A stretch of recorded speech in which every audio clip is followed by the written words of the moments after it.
Olá, começa agora o Semana Legislativa, o nosso telejornal com as principais notícias que marcaram a semana na Câmara Municipal. Fique agora com os destaques desta edição.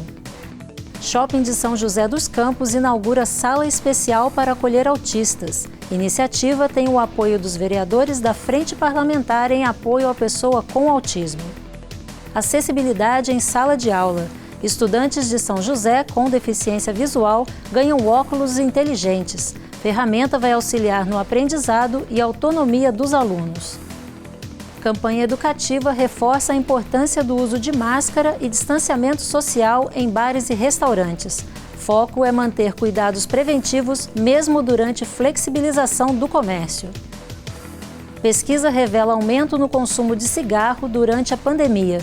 Especialista alerta que o hábito de fumar é fator de risco para a Covid-19. Confira os projetos aprovados em plenário e os assuntos debatidos nas sessões de terça e quinta-feira. Programa de capacitação profissional prepara jovens para o mercado de trabalho e o primeiro emprego. A ação é voltada para jovens que têm entre 18 e 29 anos. Seja bem-vindo, o Semana Legislativa está no ar.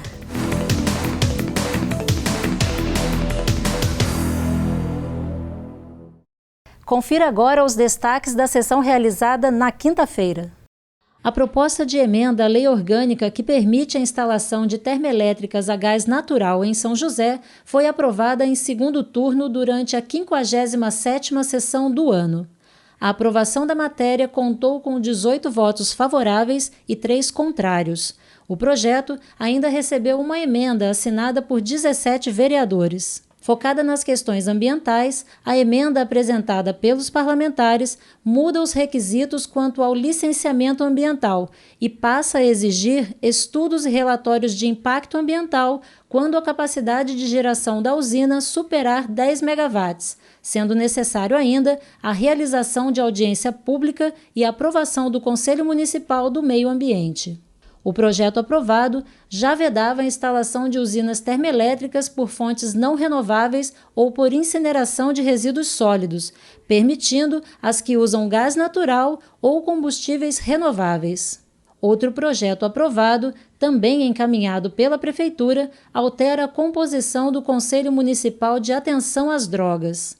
O objetivo é propor uma nova estrutura para o Conselho, a partir da participação de representantes de diversos órgãos públicos, incluindo a sociedade civil. Também foi aprovado o projeto dos vereadores Renato Santiago e Marcão da Academia, que declara como essencial a atividade de educação física.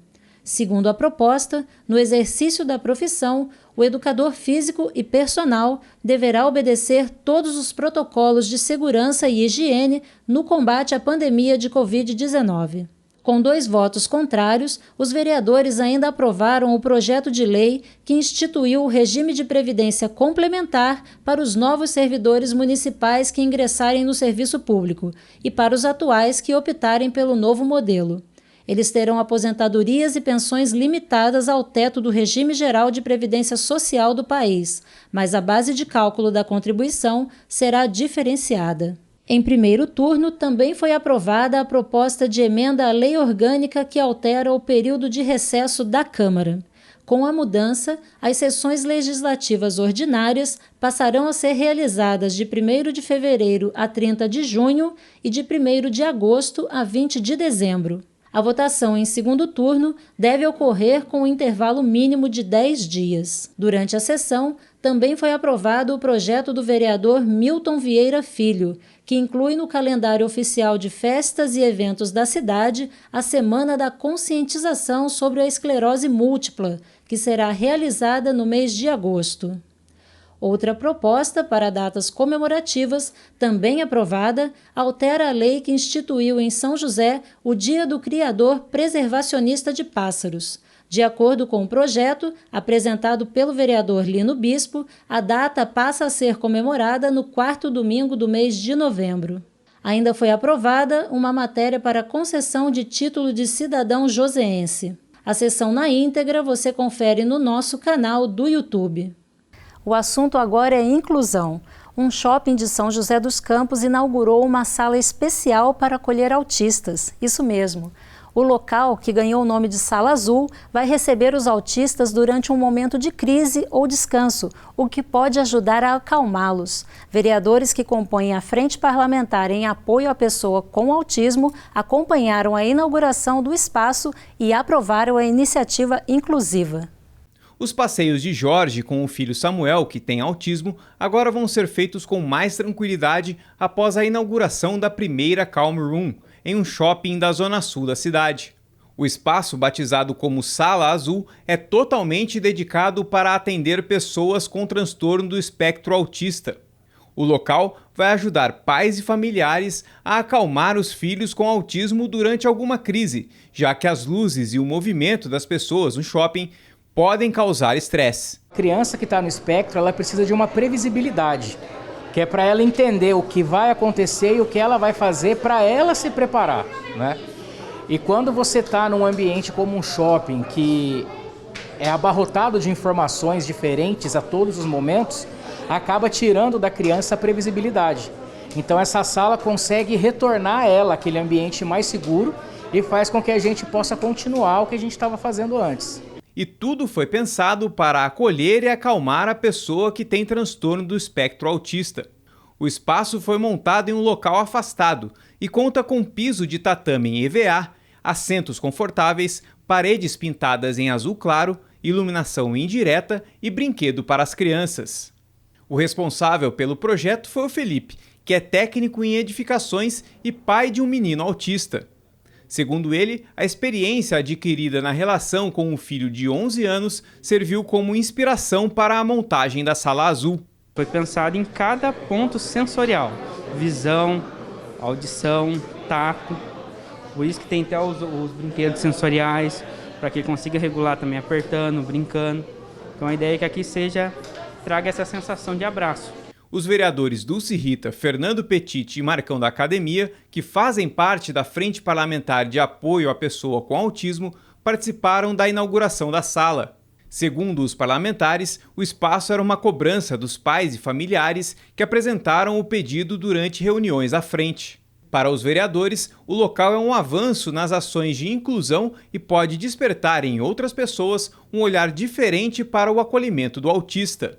Hoje é o engajamento dos pais com as crianças, com o poder público e com o setor privado para melhorar o atendimento, para melhorar a acolhida desse público para dentro dos comércios, dentro da sociedade, uma inclusão, uma acolhida fraterna, humana, para que essas crianças não fiquem confinadas dentro de suas casas. A gente fica muito contente quando vê que a sociedade civil, as empresas estão se aderindo a essa causa, lutando, investindo, entendendo realmente a importância que é de fazer isso para a população, para o autista.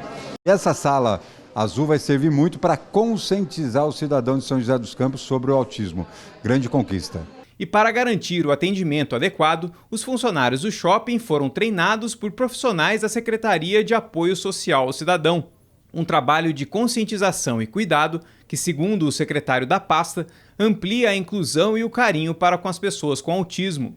Na medida que nós conseguimos, no dia de hoje, inaugurar uma Sala Azul dentro do maior shopping da cidade, dedicado ao público autista, a gente consegue sensibilizar as pessoas para discussões outras. O debate, a discussão, as iniciativas, elas acabam se amplificando a partir de uma iniciativa como essa. As pessoas passam a entender que é possível fazer e é possível fazer muito e fazer juntos. E outro espaço destinado ao autista será inaugurado neste outro shopping, também na região sul da cidade, ampliando o apoio aos autistas e familiares. Esses exemplos de políticas públicas são foco da Frente Parlamentar em Apoio à Pessoa com Autismo. Desde que foi criada, a frente ajudou em diversas conquistas, como a confecção de uma carteirinha de identificação do autista, além do direito do uso de vagas preferenciais de estacionamento para os autistas. Outra cobrança dos vereadores que se tornou realidade é a RIA, Rede de Inclusão ao Autista. um sistema de informação unificado que permite acompanhar o histórico das pessoas com transtorno na cidade, para ampliar o acesso aos programas da rede de atenção. Começamos a colher os frutos. Primeiro foi a carteirinha do autismo, depois nós viemos com o estacionamento. Então nós estamos com uma série de projetos dentro da Câmara, que é para melhorar a vida de todos. E a Câmara Municipal, nós como vereadores, através da Frente Parlamentar, sempre contribuindo, conversando, levando ideias, colocando projetos de leis que sejam aprovados para que o município possa, tanto o poder público como o setor privado, investir cada vez mais nessa causa que é tão importante para o autista. Muitas pessoas não sabem sobre o autismo ainda. Então, tendo um espaço diferenciado, tendo estacionamento e também as pessoas sabendo receber, você vai fazer uma São José diferente, uma São José mais consciente sobre o autismo. E já que o assunto é inclusão, uma novidade tecnológica tem facilitado a vida de alunos da rede municipal de ensino com problemas de visão ou cegueira. Eles ganharam óculos inteligentes, que ajudam na leitura de texto, reconhecimento de rostos e placas de identificação. A ferramenta de acessibilidade tem um potencial enorme para facilitar o aprendizado em sala de aula, o que reforça a importância de políticas públicas na área. Aos poucos, a pequena Yasmin, aluna do primeiro ano da escola Professora Norma de Conte, vai conhecendo cada letra desse livro.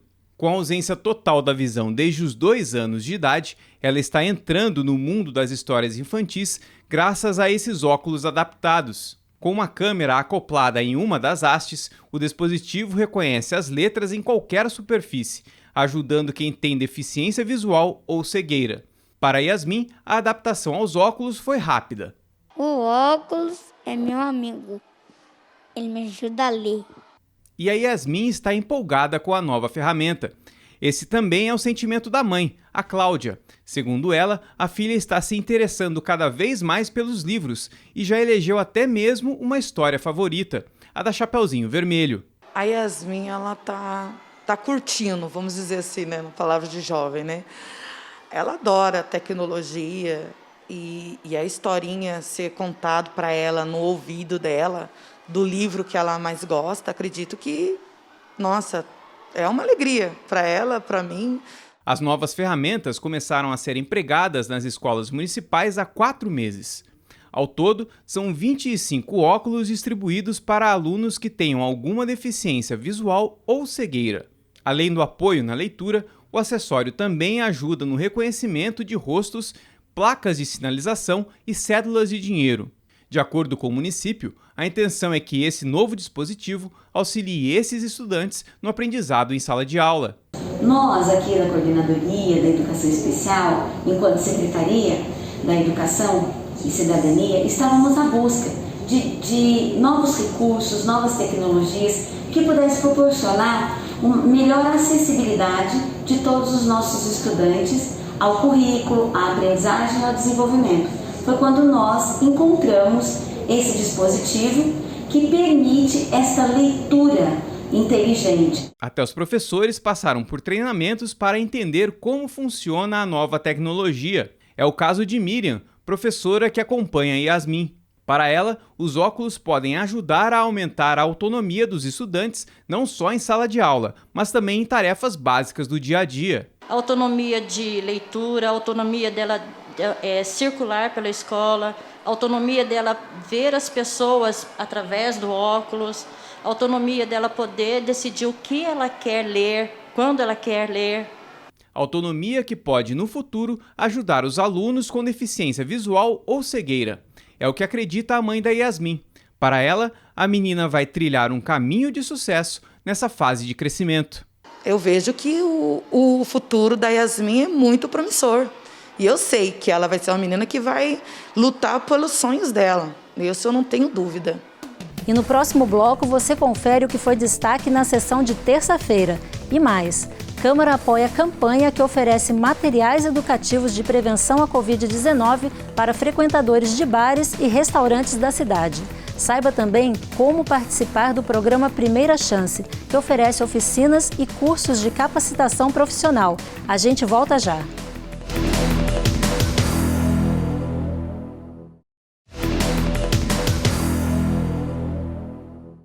O Semana Legislativa está de volta. Confira agora os destaques da sessão de terça-feira. A 56ª sessão do ano contou com a apreciação de uma série de documentos em plenário, entre requerimentos, indicações e moções. Os principais pedidos eram por serviços de manutenção pública na cidade. Já entre os temas abordados pelos vereadores durante o Pinga Fogo estavam saúde, fiscalização e esporte. O vereador Marcelo Garcia apresentou um vídeo em que comemora a destinação de uma emenda parlamentar no valor de R$400 mil para a cidade. A ideia é que a verba seja utilizada para ampliação dos serviços na saúde. Ainda sobre o tema da saúde, o vereador Dr. José Cláudio comentou sobre um projeto de lei de sua autoria que exige comprovação de vacinação para ter acesso a alguns eventos e estabelecimentos.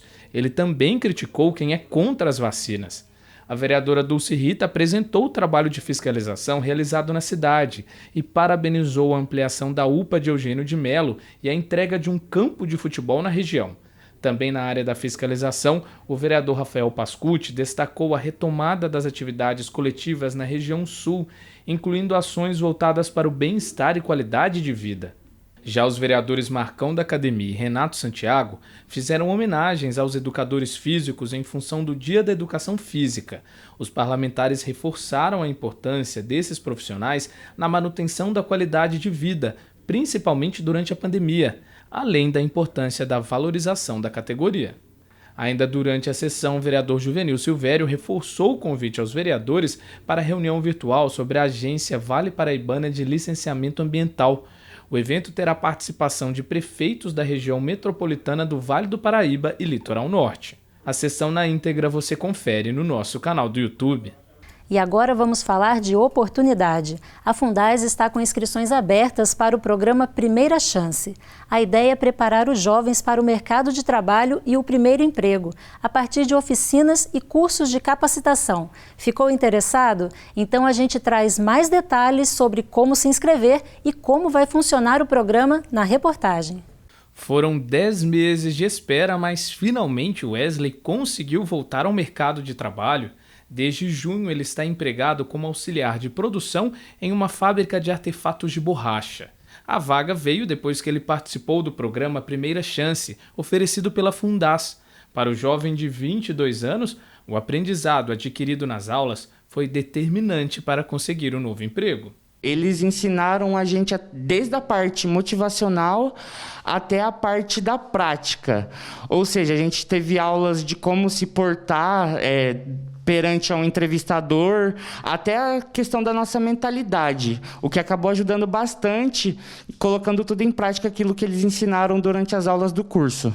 E em setembro, mais pessoas podem ter a possibilidade de voltar ao mercado de trabalho, pois a Fundaz vai abrir uma nova turma para o programa Primeira Chance.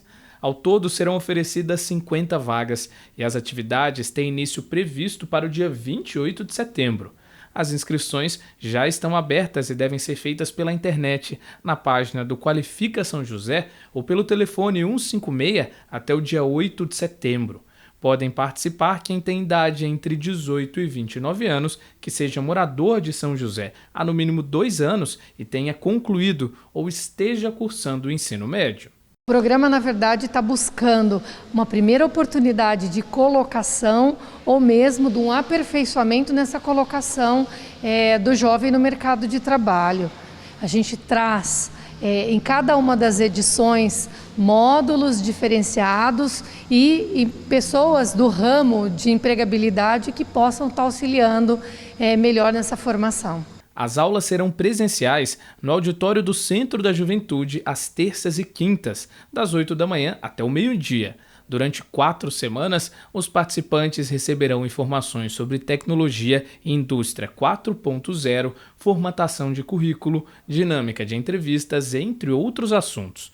Todo o conhecimento será compartilhado por empresários parceiros da Fundaz. Os empresários vêm até nós ou as associações e eles trazem qual é a necessidade, que perfil hoje eles esperam nesse mercado de trabalho. Então eles conseguem dar dicas, né, e fomentar para que isso esteja na apresentação de cada um dos personagens, dos participantes, e eles consigam se recolocar no mercado.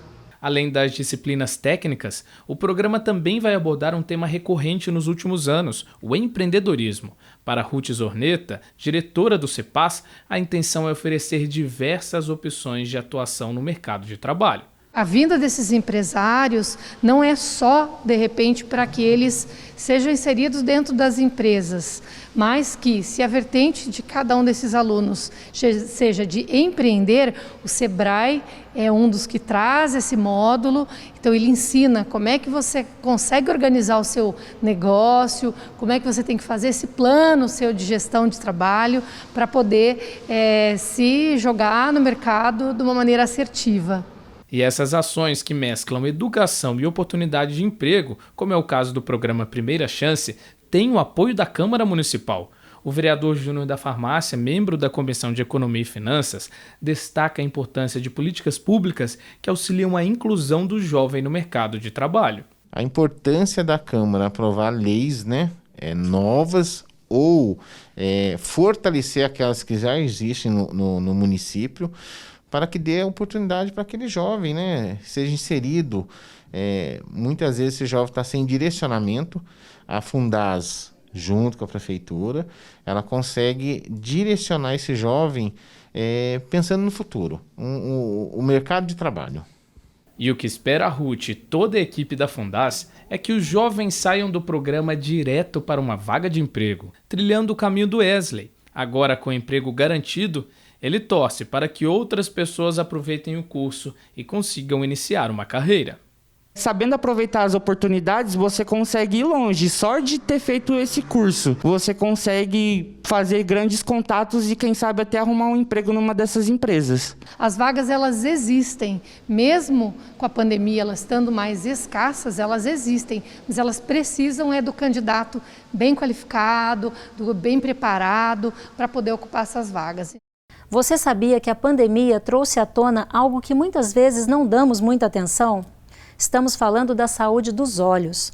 Por conta do home office e do período de isolamento, muita gente acaba passando um longo período em casa e em frente às telas do computador, celular ou TV.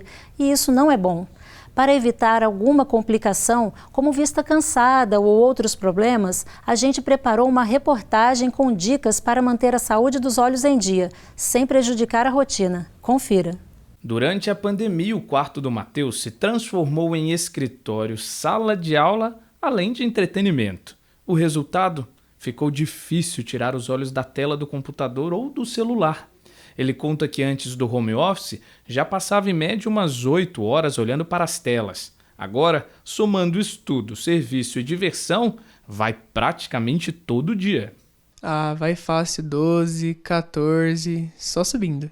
Ficar estudando, às vezes jogando, conversando só, mas sempre na frente do computador. E esse longo tempo de exposição à luz das telas tem seus malefícios. O Matheus conta que no fim do dia é comum sentir a vista cansada ou ter dores de cabeça. E olha que ele ainda toma alguns cuidados, diminui o brilho do monitor sempre que possível e também recorre aos óculos para não forçar a visão. É questão de saúde, né? A gente dá uma dosada para não acabar prejudicando tanto. É muito tempo exposto na frente da tela e a gente nunca sabe quanto tempo a gente vai ter com o olho funcionando ok, né? Já uso óculos porque preciso. Deixar mais ainda, extrapolar a visão vai ficar complicado. Prefiro passar ali um tempinho com óculos ali, ficar um pouquinho incomodado com o negócio na cara do que não enxergar nada daqui a alguns anos. E realmente, quando falamos em exposição dos olhos às luzes das telas, todo cuidado é pouco. Segundo os médicos, o tempo excessivo que gastamos olhando para o celular ou monitores pode causar vista cansada e até mesmo, em casos mais extremos, a perda gradativa da visão.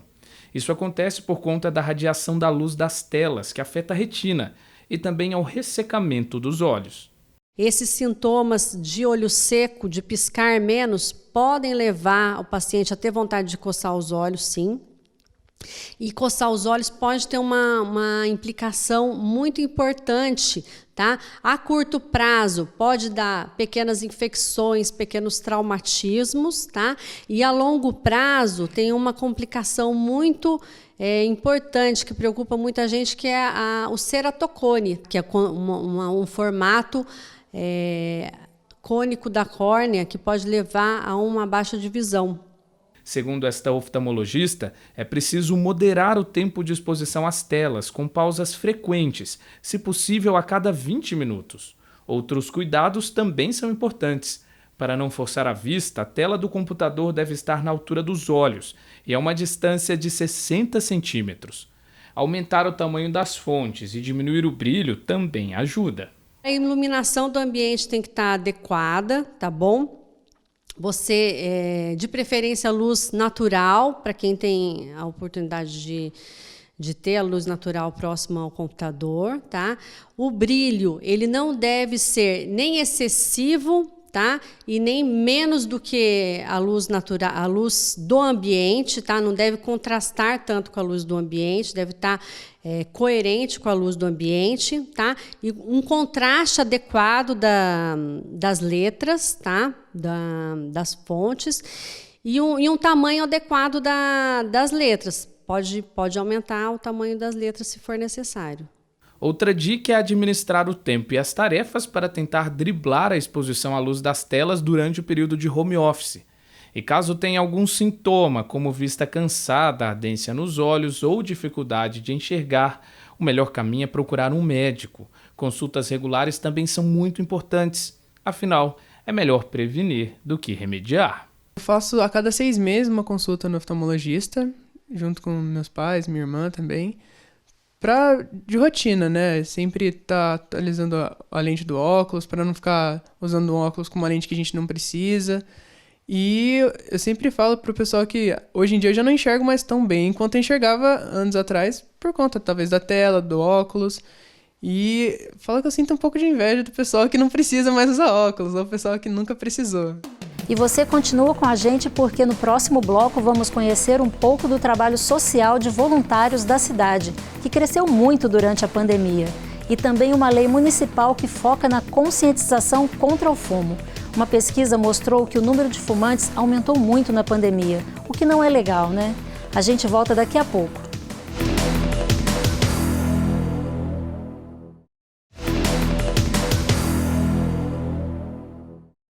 Estamos de volta com Semana Legislativa. Todos nós sabemos dos malefícios do cigarro para quem tem o hábito de fumar. Para piorar este problema, uma pesquisa nacional identificou que neste período de pandemia ampliou o consumo de cigarro, o que, segundo os médicos, é um fator de risco para a Covid-19. Para mudar essa realidade, a conscientização é fundamental, tanto que uma lei aprovada na Câmara instituiu em São José a Semana de Conscientização contra o Fumo. Nós vamos pegar o gancho nessa data para reforçar por que é tão importante parar de fumar. A relação de Cláudio com o cigarro começou cedo, quando ele ainda era um adolescente de 15 anos. A partir daí, foram pouco mais de 30 anos como fumante antes de abandonar o vício. Porém, a chegada da pandemia e o aumento da ansiedade causada pelo confinamento fizeram com que o economista recorresse novamente ao cigarro. Ele conta que o hábito de fumar foi uma válvula de escape para controlar o estresse. Comprava um cigarro por dia. Depois você começa a comprar 2 cigarros por dia, aí você já está, toda vez que você sai, já compra um cigarro, até que você vai, volta e compra um maço e fala assim, vai ter jeito mesmo. Mas a pandemia foi fundamental mesmo, porque dentro de casa ali, 24 horas ali, os problemas familiares, aquela coisa toda, e você não ter com quem se extravasar. E Cláudio não está sozinho. Uma pesquisa realizada pela Fiocruz aponta que 34% dos fumantes brasileiros aumentaram o consumo de cigarro durante a pandemia. Uma atitude nada boa para a saúde. De acordo com essa pneumologista, fumar é um fator de risco e é preciso conscientizar a população sobre os malefícios do cigarro, principalmente agora, na pandemia de Covid-19. É nesse momento que a gente precisa orientar e conscientizar essa população que o cigarro é muito mais um vilão do que um companheiro. Então, a informação, a orientação de mostrar os riscos que ele corre, as doenças que isso acarreta e orientação para que ele não enxergue o cigarro como uma saída, né? Ainda de acordo com a médica, além dos fumantes estarem mais expostos ao vírus, aumentando as chances de contrair a Covid-19, eles se tornam um grupo de risco, porque o tabagismo diminui a capacidade pulmonar, o que, consequentemente, causa mais chances de desenvolver sintomas mais graves da doença. O tabagista, ele além da lesão direta do cigarro no pulmão, ele ainda piora com essas doenças associadas. Então, se a gente for pensar com tudo isso somado, ele é sim o paciente que tem desfechos desfavoráveis quando infectado pelo Covid-19. Então, os desfechos mais desfavoráveis e fatais associados ao tabagista.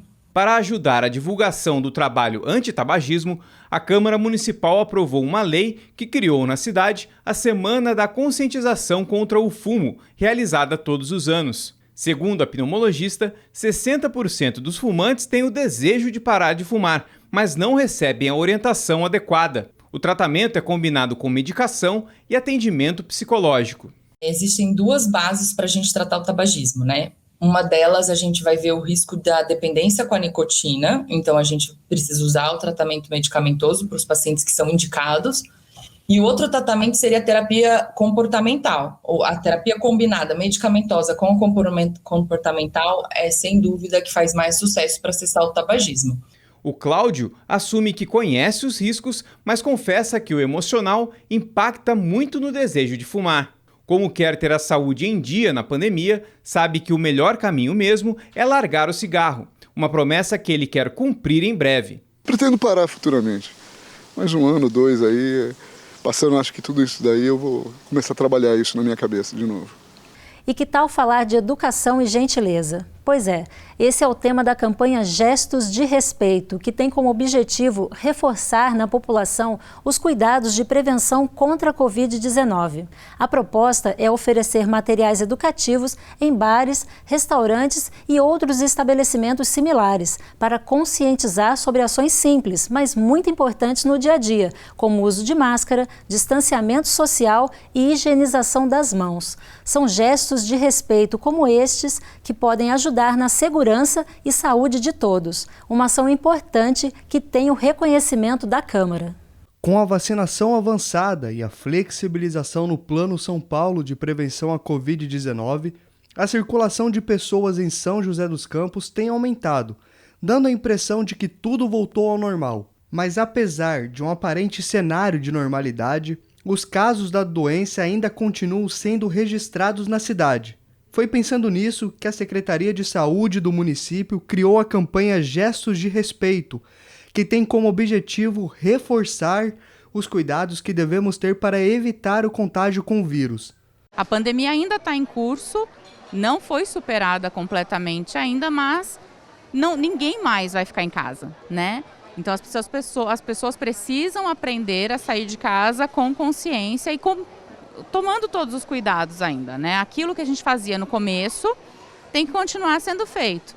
Sempre às 7 horas da noite, um grupo de estudantes de enfermagem da Univap percorre bares, restaurantes e praças de alimentação de shoppings da cidade para entregar os materiais educativos. O diferencial é a maneira como as informações são apresentadas às pessoas. São nesses porta-copos e papéis para bandeja que os clientes encontram dicas sobre o uso correto da máscara, higienização das mãos e distanciamento social, que precisam continuar, mesmo com a queda no número de casos de Covid-19. Como a saúde agora está impedida pela pandemia de entregar panfletos, de fazer panfletagem, a ideia foi exatamente essa, um material que eles pudessem receber a informação, mas que não precisasse ficar passando de mão em mão.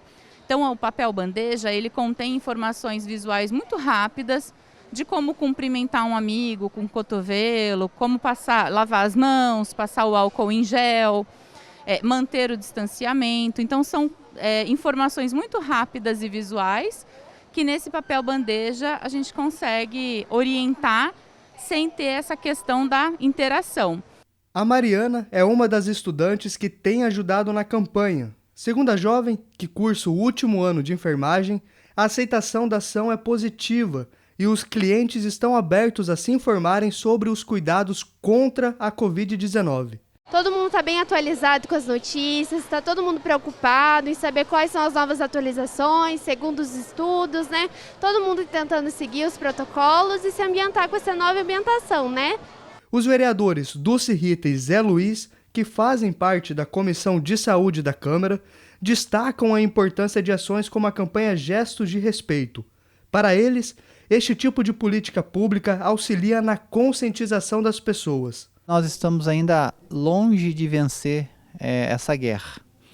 Longe porque ainda tem muitas pessoas para tomar vacina e todo cuidado é pouco. Então essa campanha de incentivar as pessoas a utilizar a máscara, manter esses protocolos, ela é importantíssima nesse momento para que o próprio comércio possa voltar ao seu trabalho, mas manter essas condições sanitárias. Para que não haja um retrocesso nesse processo, que conseguimos avançar graças ao esforço de muitos, que nós não tenhamos que retroceder.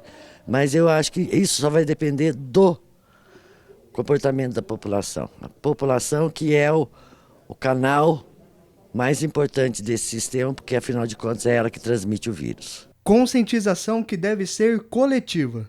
É como pensa a Bárbara, que durante um lanche com a família e os amigos, recebeu os materiais da campanha Gestos de Respeito. Ela acredita que a pandemia só será superada com a participação e o entendimento de todos.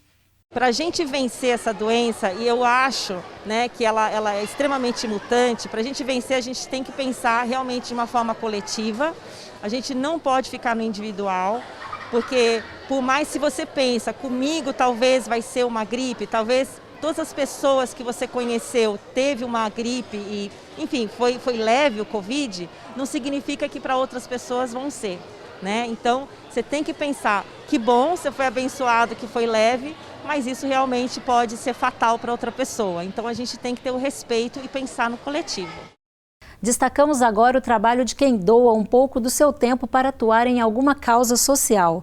Vamos conhecer o papel de voluntários em ações e projetos sociais na cidade. São José tem um mês dedicado à causa. Por isso, fomos ver de perto exemplos de quem pratica ações voluntárias na cidade e, quem sabe, estimular ainda mais pessoas a aderirem à causa. A Maria Terezinha recebe com alívio e felicidade a doação de cestas básicas. Ela é assistida por uma ação social realizada pela CUFA, a Central Única das Favelas, e o alimento que leva para casa tem destino certo, já que a pandemia complicou a situação financeira da família. Está ajudando tanto eu, mas como as pessoas também, né? Porque a maioria do pessoal aqui está desempregado e está ajudando bastante, né? Quem ajuda a organizar a distribuição das cestas é a Patrícia. Ela é presidente da CUFA aqui em São José e atua como voluntária nas ações sociais. A ideia de doar os alimentos surgiu esse ano, em função da pandemia, e já ajudou mais de 3.000 famílias carentes. O trabalho é realizado com o apoio de voluntários, empresas parceiras, além do Fundo Social de Solidariedade e também o Exército da Solidariedade. A importância disso tudo foi poder levar, né, um pouco de conforto para as famílias, né, porque começou a faltar o principal, né, que é o alimento, né. O Exército tinha um pouco, eu tinha um pouco, e esse pouco a gente acabou fazendo o muito, apesar de ser pouco, mas para a gente já é o muito, né. O voluntariado, o nosso voluntariado é esse, levar um pouco de conforto para as famílias. Para a Patrícia, o voluntariado tem um papel muito importante. Esse serviço social é um apoio nas ações do poder público que às vezes não consegue atender a todos que precisam. As políticas públicas, elas precisam ser melhores desenvolvidas, porque realmente nós chegamos aonde eles não conseguem, né? Então nós precisaríamos de mais apoio deles, né? De um investimento maior. Para reforçar e valorizar esse trabalho, o mês de agosto em São José dos Campos se tornou o mês do voluntariado.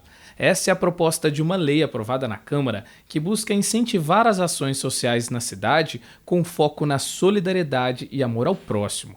A lei é uma forma de reforçar o Dia Nacional do Voluntariado, também comemorado em agosto. Para o vereador Renato Santiago, relator da Comissão de Educação e Promoção Social da Câmara, é papel do Legislativo apoiar o trabalho das ONGs e voluntários, seja por meio de projetos de lei, indicações e requerimentos.